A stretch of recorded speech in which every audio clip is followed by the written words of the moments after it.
Olympic champion. So how long does that fight last? Listen, my opinion, it's 1 round. There's been some talk about possibly Joshua using Jake Paul as a tune-up to fight you. What are your thoughts on that? I don't know about tune-up. I think Jake Paul knocks him out. You make of that? Anthony by murder. By murder? Yes. Golly. Might knock his head off a little bit. Like, it might be special effect, but it might, like, go out. Like legit? Yeah. Several legendary figures from the boxing world have weighed in with their predictions for a potential Jake Paul versus Anthony Joshua matchup, and their outlook is nearly unanimous. Alexander Usyk was especially direct. Based on his 2 fights with Joshua, he says he understands better than almost anyone just how devastating Joshua's power really is. And because of that, Usyk believes this fight wouldn't last long at all. In his view, it wouldn't even extend past the opening round. Usyk also made it clear that he doesn't see this as a sporting contest built on competition. To him, the entire spectacle is driven by money rather than legacy or rankings.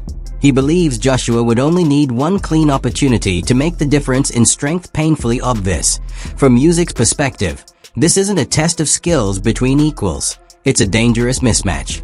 In his eyes, Jake Paul would be stepping into a level of power and experience that he simply has never encountered before. Complaining about AJ taking that fight. Obviously, it's a lot of money, right? Yeah. Do you see something wrong with AJ taking that fight? This is just a lot of money. It's just a show. Right. This is not interesting sport because, guys, brothers, Anthony is Olympic champion. Right. Jake, it's just sportsman. Yeah, YouTuber. Jake do a lot of work. Right. Special coach, special food, a lot of exercise new. Yes. But this is guy don't have a mother fights. Right. Never Right. a mother fights. Maybe them wrestling now professional, but Joshua, Anthony Joshua, it's Olympic champion. So how long does that fight last? Listen, my opinion, it's 1 round because Anthony twice. My fight twice. Jab. Very hard. Yeah, look. You know, this is. And still from his fight. This jab. Tyson Fury, however, takes the conversation in a completely different direction, with one of the most unexpected predictions of all. Instead of backing Joshua, Fury boldly claims that Jake Paul could actually stop him with a knockout. The statement instantly stands out because it goes against nearly every expert forecast surrounding the matchup. Fury explains that what people underestimate is Jake's physical transformation. According to him, Jake is getting bigger, stronger, and training with increasingly heavier resistance, reshaping himself into a much more powerful athlete than most fans still believe. Fury suggests that momentum, confidence, and rapid development can sometimes matter just as much, if not more, than years of experience. Known for enjoying bold and controversial takes, Fury still insists this prediction isn't just for shock value. He argues that Jake's self-belief and upward trajectory could produce an outcome very few are prepared for. In his eyes, Jake is no longer just a social media figure pretending to be a boxer, but someone who has committed fully to serious training.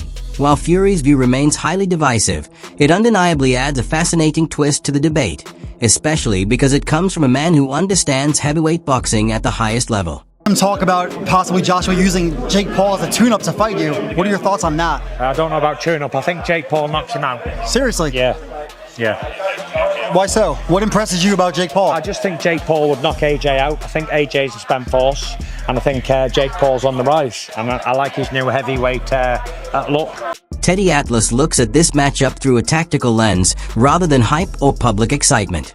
He openly recognizes the raw power that Joshua brings into the ring, but he also makes it clear that Jake Paul is not walking into this fight without any advantages of his own. One of the first factors Atlas highlights is age. Jake is the younger fighter, and with that youth comes faster recovery, sharper reflexes, and a greater willingness to take chances that older, more seasoned fighters often avoid. Atlas also draws attention to Jake's progress in movement. His footwork, he says, has made noticeable improvements, giving him the ability to shift angles and create motion that could trouble Joshua if he becomes too comfortable. From Atlas's perspective, every fight is a balance of strengths and vulnerabilities. Joshua brings championship pedigree, size, and elite-level experience. But Jake carries tools that, if overlooked, could make things unexpectedly complicated that AS Atlas expands on his breakdown. He also focuses on psychology. Jake is still in the early phase of his boxing journey, which means he fights with hunger and without the long-term mental strain that often weighs on veteran champions. Atlas points out that Joshua is at his best when he dictates range and keeps opponents at the end of his punches. However, Jake's quicker movement and his willingness to press into exchanges could create brief openings. Those openings may be small, but Atlas believes they are real. And the simple existence of those possibilities is why, in his view, Jake Paul cannot be completely written off. Atlas isn't predicting an upset, but he is making it clear that Jake brings enough to the table to deserve serious consideration. While we look at all the advantages that Joshua has, let's look at how I look at where maybe Paul has some advantages. He's younger. His feet are a little faster. I know he's not at that level of a fighter. I get it. But his feet are faster. Joshua's feet are not that fast, closing gaps, getting to somebody. To hit him, even if you're better than him, you still got to get to him to hit him. Also, Joshua, last time he fought was over a year. He hasn't fought. He was basically retired. Where's his mind at? He got knocked out terribly by Dubois. Where's his confidence? Where's his mindset? Where is he? Is he taking this fight the way that fans are, overlooking Paul, taking him for granted? Yeah, it probably is. Might be. Does that weigh in? Yeah, that weighs in. People don't look at those parts of it. And the weight. Paul's smart. He always puts clauses in there. I know this is the first time he's fighting a guy who's bigger than him and all that stuff, but he put in a 245-pound weight, clause where he can't come in over 245. What is Joshua weighing? He was off over a year. He was basically retired. Was he 280? Was he 290? Was he 275? Easily could be the case. He didn't have a lot of time now to get to 245. How does that affect him? Oh, we forgot about that. It's a little thing, but it's not that little. It's a thing that Paul put there for a reason. Again, Paul hasn't made too many mistakes.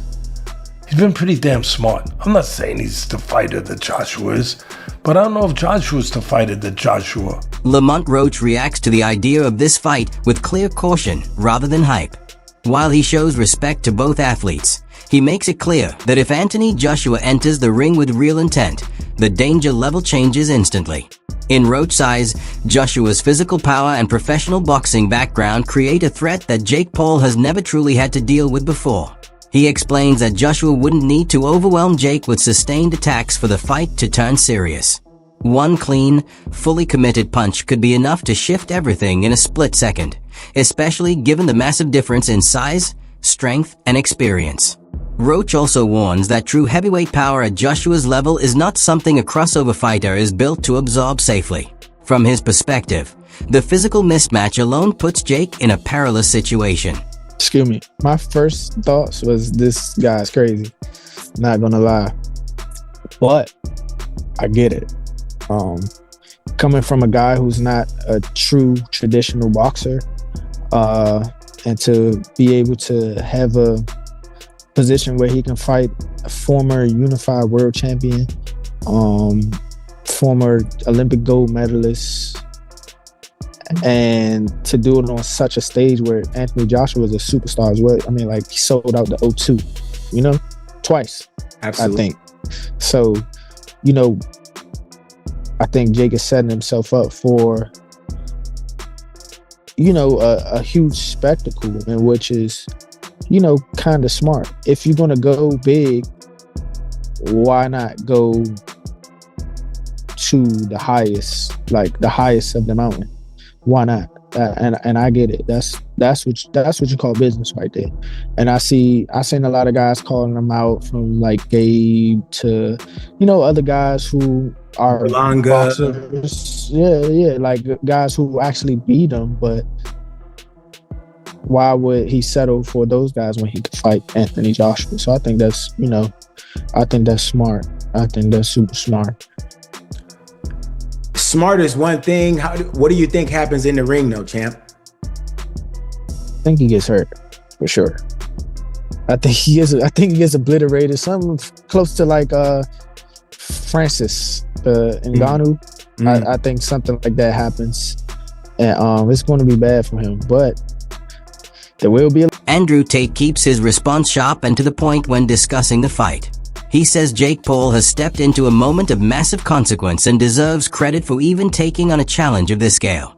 Tate emphasizes the level of danger involved, pointing out that most people would never willingly face someone with Anthony Joshua's power and championship experience. To him, the outcome almost doesn't matter. What stands out is the willingness to test limits at the highest level. Tate frames Jake's move as a display of bold ambition, something rarely seen from influencers or even many trained fighters. Rather than predicting a winner, Tate focuses on the courage it takes to accept the fight in the first place, and in his eyes, that alone earns respect. Four more things before I let you go. Jake Paul vs Anthony Joshua, your thoughts on this fight, and Mega One? Yeah, huge respect to Jake. I mean, we all know what should happen on paper, but it's boxing. So huge respect to Jake. I have nothing. Sean Ali, a UFC bantamweight and close friend of Jake Paul, spoke with visible fear and honesty ahead of the December 19th main event in South Florida. Appearing on the Bro Ali Show, he admitted that the idea of Jake facing Anthony Joshua genuinely terrifies him. Ali explained that being knocked out by someone of Joshua's size and power isn't just another loss, it can change a person's life forever. He made it clear that this isn't about wins and losses anymore, but long-term damage. Ali described Jake's decision to step into the ring with a heavyweight of Joshua's level as borderline unthinkable, stressing that the danger in this fight is not theoretical, it's very real. O'Malley is scared for Jake Paul. All right, great. You know what? Thank you, Sean. And now that's now my phrase. I'm going to steal that from you from this moment. I'm going to use it going forward because I didn't know how to describe my feeling about this fight, but I just got it. I'm glad I thought of it right after I read Sean O'Malley said it. Sean went on to say, there's certain punches, there's certain knockouts, there's certain concussions, there's certain ass whippings, there's certain beatings that are not equal to others. They're the kind of knockouts, of punches, of concussions, of ass whippings, and of beatings that change your life. They change lives. And O'Malley didn't elaborate on what that meant. But I know what he meant. I know what he meant. There is a confidence that a person has. From the guy that walks down the street, the most confident, he walks in the room and he's the man and he gets to live his life feeling that way and people will treat him that way. All the way down to the coward who walks his wife like he's weak, who handles everything sheepishly. But one thing those two guys have in common is that neither of them actually knows where they stand. Neither of them has actually tested that theory. They got all the rest of society to go along with it. Therefore, they don't have to. Chael Sonnen breaks the matchup down with pure logic and zero emotion, explaining exactly why he believes the fight overwhelmingly favors Anthony Joshua. He points to the obvious gaps that can't be ignored: size, strength, height, reach, overall weight, and most importantly, years of elite-level professional experience. Sonnen acknowledges that Jake Paul has made real progress as a fighter, but he makes it clear that Jake's resume doesn't come anywhere close to the level of competition Joshua has faced repeatedly throughout his career. From physical tools to psychological readiness, Sonnen says every major advantage leans in one direction. His conclusion is simple: when you strip away hype and personality, the numbers and history reveal just how lopsided this matchup truly is. This is Ngannou performance. What if Jake makes it 5 rounds, 6 rounds? What if Jake made it to the distance? What if Jake won a round? Now, it's very hard to believe. It's very hard to imagine. I think it's the big struggle with this fight. I cannot, off the top of my head, produce a fight for you in any form of unarmed combat that drew, that was exciting, where the audience did not have a reasonable expectation, an expectation to some degree that, well, if he does this or that, there is a way for this guy to win, and that's usually pretty easy to do because nobody knows anything about fighting. Nobody watching this right now, none of you, my millions of viewers, not one of you has ever boxed. Not one of you knows someone in the family. Well, my dad was a boxer, my uncle was a boxer. No, you don't. Not only are you not a boxer, you don't even know of a boxer. Now, I only share that because when I come out and say nobody knows what they're talking about when they're talking about boxing, like, it's not meant to be an insult. You don't know anything about boxing. It was never taught to you. None of you in recess boxed. None of your junior highs, your high schools, your colleges, your community colleges offered boxing. Your hometown didn't have a boxing gym. Now really think about that. Because as much as you love the sport and as much as you think that you understand it, not only do you not understand it, you can't even have a conversation with other people who do because they don't understand it. So what is a win? I think that time counts. I think that time is a very big deal. You're in that little bitty ring, and I know a guy can run backwards, but running backwards is not illegal in boxing. It is. Chris Algieri approaches the fight with a tactical lens, emphasizing Joshua's historical approach to opponents. He notes that Joshua typically adapts his strategy to the level of threat he faces, staying measured and cautious against dangerous challenges, but taking full advantage when the opponent is less experienced or smaller. Algieri believes this pattern will strongly influence the matchup against Jake Paul. He expects Joshua to maintain control, avoid unnecessary risks, and rely on his signature combination of power and precision when he presses forward. Algieri highlights that this consistency has always been a hallmark of Joshua's style, making his performances both effective and, in a sense, predictably dominant when the matchup favors him.